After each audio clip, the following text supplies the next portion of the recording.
अस्सलाम वालेकुम वरहमतुल्लाहि वबरकातुहू। आज की एपिसोड के अंदर हम पैराडाइम शिफ्ट के बारे में बात करेंगे। पैराडाइम शिफ्ट है क्या? यानी कि इंसान के दिमाग के अंदर तसव्वुरात का जम जाना। इसके लिए कुछ वाक़यात हम आपको सुनाते हैं, गौर से सुनिएगा, बड़े ही सबक आमोज़ वाक़यात हैं। पहला वाक़या तो ये है कि एक शख्स कत्ल हो जाता है। इलाके की पुलिस जो है, ऊपर से ऑर्डर आता है, थाने को ऑर्डर आता है कि आपने मकतूल के कातिल को आपने गिरफ्तार करना है 1 हफ्ते के अंदर। अब पूरी कोशिश की जाती है मकतूल के कातिल को ढूंढने की, लेकिन मकतूल का कातिल जो है वो मिलता नहीं है। अब ये पुलिस वाले आपस में डिसाइड करते हैं कि किसी बेगुनाह आदमी को, किसी मासूम आदमी को जो मजबूर हो, उसको हम बहला फुसला कर, डरा धमका कर, हम किसी तरह से उसको कत्ल अपने सर लेने पर मजबूर कर देते हैं। ये वाक़या पंजाब का वाक़या है। तो वो बस अड्डे, लारी अड्डे में चले जाते हैं और वहाँ जाकर ये तलाश करते हैं किसी ऐसे नौजवान की। तो एक नौजवान इस बड़े शहर में, शहर का नाम मैं लेना मुनासिब नहीं समझता, इस बड़े शहर में नौकरी की तलाश के लिए वो शख्स आता है।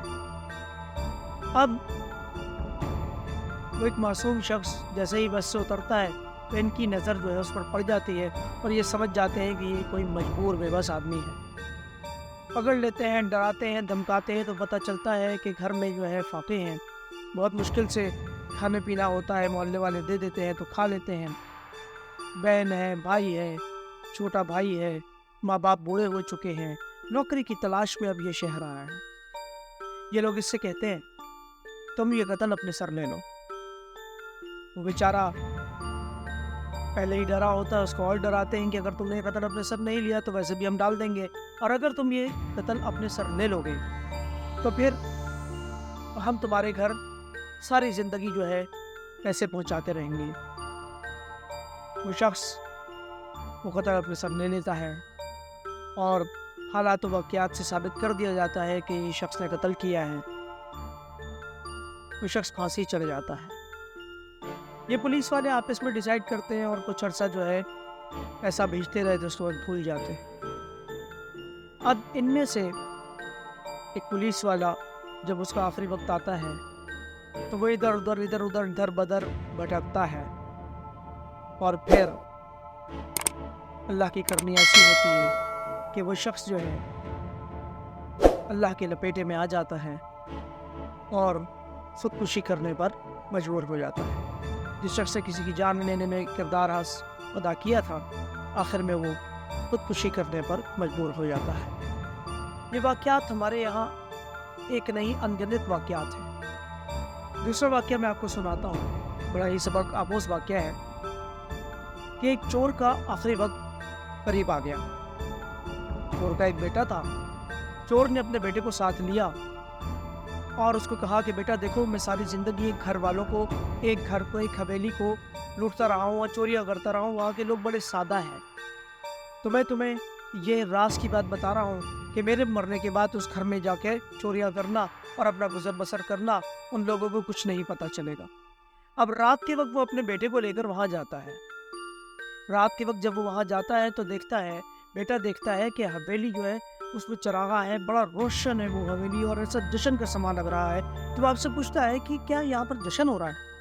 तो बाप बोलता है कि नहीं भाई, ये ऐसे ही रहता है, ये ऐसे ही चरागा रहता है, रोज़ बांटते हैं ये, तुम भी जाओ चोरी करो, कुछ नहीं। तो बेटा बाप की तरफ देख के बोलता है, कि अब्बा जान, काश आपने इनसे कोई सबक हासिल किया होता। सारी ज़िंदगी आपने इस घर को लूटा, लेकिन ये घर आज भी उसी तरह से आबोताब से चमक रहा है और हमने सिवाय चोरी के कुछ नहीं की, भूख आज भी हमारे घर में नाच रही है। तो मुझे बड़ा ताज्जुब है आप पे कि आपका आखिरी वक्त आया है, बजाय इसके कि आप इनसे कुछ सबक हासिल करें, मुझे ज़िंदगी के एक और जो है वो आप दलदल के अंदर और गड्ढे के अंदर फेंक कर जा रहे हैं। ये भी ऐसे भी कई वाक़यात हमारी ज़िंदगी के अंदर जो है वो भरे पड़े हैं।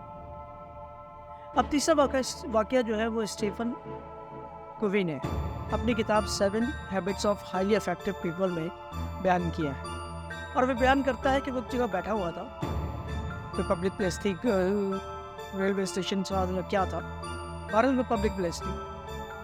اب یہ بیٹھا ہوا ہے، ایک آدمی آتا ہے، اس کے ساتھ کچھ بچے ہوتے ہیں۔ وہ آدمی بڑے پرسکون انداز میں بیٹھ جاتا ہے، ٹیک لگا کر، آنکھیں بند کر کے، اور بچے ادھم مچا رہے ہوتے ہیں، لیکن باپ کچھ بھی نہیں کرتا۔ جب وہ قابو سے باہر ہو جاتے ہیں، یعنی برداشت سے باہر ہو جاتے ہیں، تو پھر آتھر اس سے کہتے ہیں کہ آپ کو نہیں لگتا کہ آپ کو اپنے بچوں کو سنبھالنا چاہیے؟ تو وہ بڑے آنکھیں کھولتا ہے، بڑے اطمینان سے کہتا ہے، ہاں آپ ٹھیک کہہ رہے ہیں، مجھے کچھ کرنا چاہیے۔ لیکن بچے ہیں، 1 گھنٹہ پہلے ان کی والدہ کا انتقال ہوا ہے، اور مجھے نہیں پتا کہ میں کیسے اب معاملات کو سنبھالوں۔ ان بچوں کو بھی نہیں پتا کہ کیسے اپنے معاملات کو سنبھالیں۔ تو اثر لکھتے ہیں کہ ان کو بڑی شرمندگی ہوتی ہے۔ تو ہمارا جو پیراڈائم جو ہے، کسی کے بارے میں جو کوئی تاثر قائم کرتے ہیں کہ یہ دیکھو کیسا آدمی ہے، یہ دیکھو کیسا آدمی ہے، اس کے بیک گراؤنڈ میں کیا کہانی چل رہی ہے، یہ کسی کو نہیں پتا۔ ہمارے ہاں بھی ہمیں سوچنا چاہیے کہ ہم دوسروں کے بارے میں بہت جلدی اپنے رائے قابو کو قائم کر لیتے ہیں۔ فلاں نے ایسا اس لیے کیا ہوگا، اور فلاں ایسا اس لیے کرتا ہے، اور فلاں کی تو عادت ہی یہ ہے۔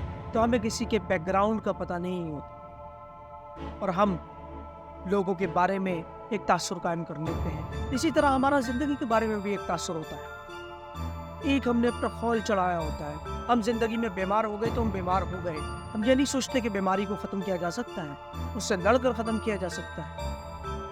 ہم اگر غریب ہیں تو ہم حالات سے کمپرومائز کر لیتے ہیں، اور ہم سوچتے ہیں کہ ہم کبھی امیر نہیں ہو سکتے۔ That's what you need to change۔ اس خیال کو آپ کو تبدیل کرنا ہوگا۔ اللہ پاک نے سب کو دیا ہے، تو امیر کو جو دیا ہے وہ اپنے پاس سے نہیں لایا، اللہ نے دیا ہے۔ آپ اللہ سے مانگیں، آپ کے پاس نہیں ہے، اگر آپ کے لیے بہتر ہوگا تو آپ کو دے گا، ورنہ اتنا ضرور دے گا کہ آپ کی زندگی خوشحال ہو جائے گی۔ یہ پیراڈائم ہی تو ہے جو یہ سوچنے پر مجبور کرتا ہے کہ یہ چیزیں نہیں بدل سکتی، یہ چیزیں کبھی نہیں بدل سکتی۔ ان چیزوں کو بدلنا ہوگا اگر ہم اپنے آپ کو بدل لیں۔ تو آج سے آپ سوچیں کہ اپنے آپ کو کیسے بدلیں گے۔ اگلے ایپیسوڈ میں کچھ اور واقعات کے ساتھ حاضر ہوں گے۔ دعا میں یاد رکھیے گا۔ اللہ آپ سب کا حامی ناصر ہو۔ السلام علیکم۔